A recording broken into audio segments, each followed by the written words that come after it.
Assalamualaikum warahmatullahi wabarakatuh. Saya dari kelompok 6 akan mempresentasikan materi berjudul profil usaha. Di sini di peta konsep kami, materi yang pertama ialah wawasan jenis bidang usaha. Wawasan jenis bidang usaha itu dibagi menjadi 4. Yang pertama ialah minat seseorang, kedua modal, ketiga relasi, keempat ialah berbagai peluang. Yang pertama merupakan minat seseorang. Minat seseorang yaitu misalnya nih seperti berminat dalam bidang industri atau kerajinan dan perdagangan atau jasa. Kemudian kedua itu modal. Modal itu merupakan tersedia modal awal atau belum, atau apa saja yang sudah dimiliki. Kemudian ketiga itu relasi. Relasi apakah ada keluarga, teman yang sudah menekuni usaha yang sama, atau usaha yang akan dikerjakan ada relevansi atau saling menunjang dengan usaha tersebut. Kemudian yang keempat ialah berbagai peluang lainnya. Untuk mengetahui banyaknya bidang usaha yang bisa dimasuki oleh wirausaha baru, maka kita dapat melihat hubungan dalam bentuk circular flow antara rumah tangga produsen dan rumah tangga konsumen. Kemudian ada macam-macam perdagangan besar. Macam-macam perdagangan besar yaitu dibagi menjadi 2. Yang pertama merupakan motif pembelian.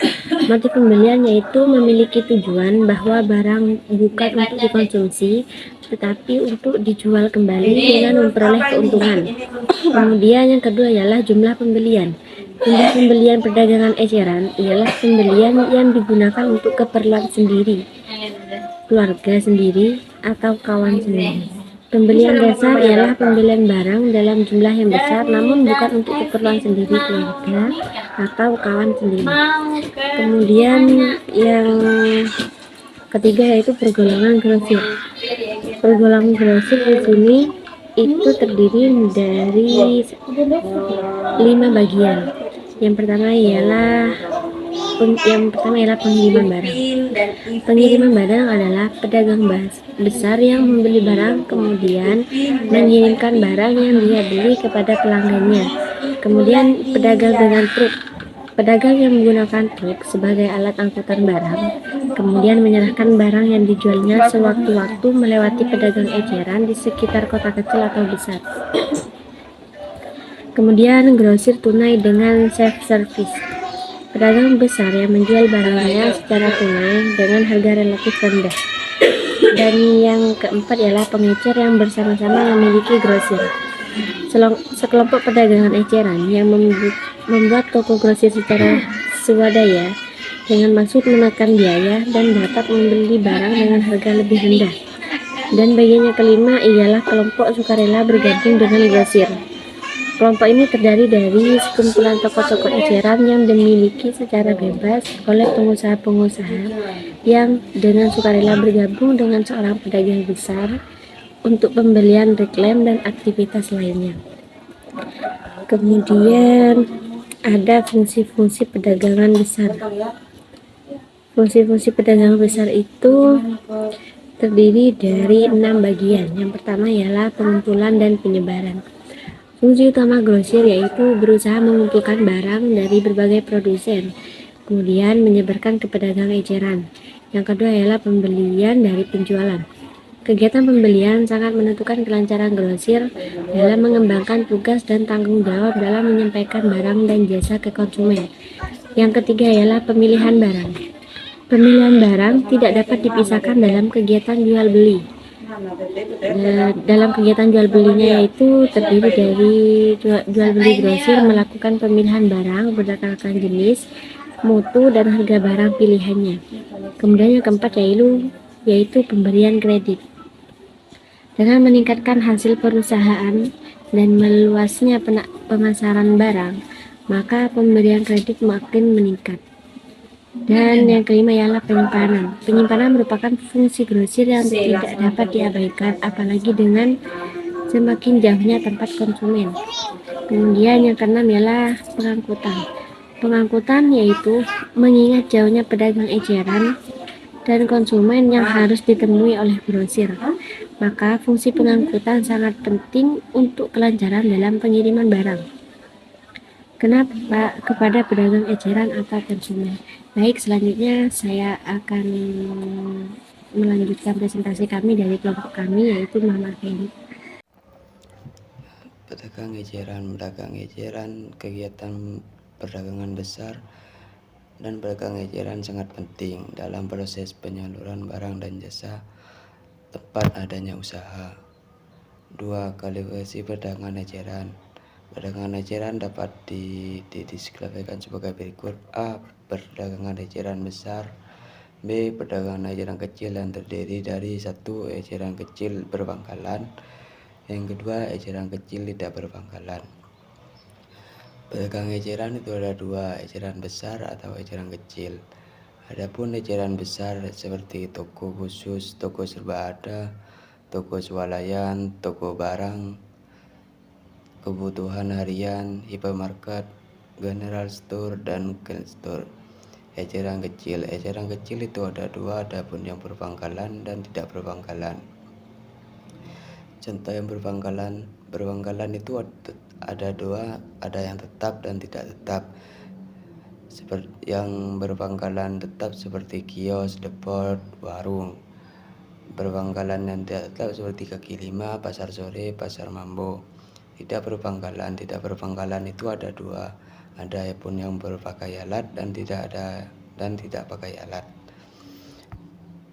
Contoh tidak berpangkalan pakai alat seperti roda dorong, pedati, alat pikul.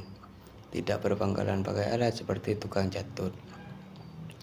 Pengertian pedagang kaki lima. Pedagang kaki lima sektor informal adalah mereka yang melakukan kegiatan usaha dengan perorangan atau kelompok yang dalam menjalankan usahanya menggunakan tempat-tempat fasilitas umum seperti trotoar, pinggir-pinggir jalan umum, dan lain sebagainya. Ciri-ciri pedagang kaki lima. Adapun ciri-ciri pedagang kaki lima ialah: A. Tidak memiliki izin tempat usaha, biasanya hanya izin dari RW setempat. B. Modal tidak terlalu besar. C. Jumlah pekerja tidak terlalu banyak. D. Dalam menjalankan usahanya tidak memerlukan pendidikan formal. E. Tidak memperoleh teknologi yang digunakan sangat sederhana. F. Kurang terorganisir. G. Jam usaha tidak teratur. H. Ruang lingkup usahanya kecil, umumnya hanya dilakukan oleh anggota keluarga. Jadi jenis-jenis yang dikerjakan biasanya dalam bentuk pengrajinan, perdagangan, dan jasa. K. Hasil produksi cenderung untuk segmen menengah ke bawah. I. Biaya penguntungan yang diluruskan cukup banyak. 3. Peranan keberadaan pedagang kaki lima dalam perekonomian Indonesia. Adapun peranan pedagang kaki lima dalam perekonomian antara lain: A. Dapat menyebarluaskan hasil produksi tertentu. B. Mempercepat proses kegiatan produksi karena barang yang dijual cepat laku. C. Membantu masyarakat ekonomi lemah dalam pemenuhan kebutuhan dengan harga relatif murah. D. Mengurangi pengangguran. 4. Potensi berwirausaha kaki lima. Potensi dari keberadaan pedagang kaki lima yang dapat dikembangkan adalah: A. PKL tidak dapat dipisahkan dari unsur budaya dan eksistensi, tidak dapat dihapuskan. B. PKL dapat dipakai sebagai penghias kota apabila ditata dengan baik. C. PKL menyimpan potensi prawisata. Gerancing atau waralaba. Sejarah waralaba diperkenalkan pertama kali pada tahun 1850-an oleh Isaac Singer. Pembuatan mesin jahit Singer ketika ia ingin meningkatkan distribusi penjualan mesin jahitnya. Walaupun usahanya tersebut waralaba adalah bentuk kerjasama bisnis atau usaha dengan memakai prinsip kemitraan. Sebuah perusahaan yang sudah mapan, baik itu dari segi sistem manajemennya, keuangannya maupun dari marketingnya, serta adalah merek dari produk perusahaan yang sudah dikenal oleh masyarakat luas. 3. Produk-produk yang dapat dijadikan franchising. Produk-produk yang dapat dijadikan franchising adalah A. Barang atau jasa yang telah mempunyai pasaran luas dan citra unggul. B. Formula paten atau desain tertentu. C. Nama dagang atau merek dagang. D. Konsultan manajemen keuangan atau pengawasan. E. Promosi advertising dan pembelian. Keuntungan waralaba. A. Manajemen bisnis telah membangun bisnis waralaba memberikan keuntungan untuk berbisnis di bawah bendera bisnis lain yang sudah memiliki reputasi yang bagus. Ide penamaan dan manajemen suatu bisnis telah diuji. 5. Kekurangan bisnis waralaba. A. Kurang kendali. Salah satu kekurangan dari bisnis waralaba adalah kurangnya kendali dari pembeli waralaba terhadap bisnisnya sendiri. B. Sangat terikat dengan supplier.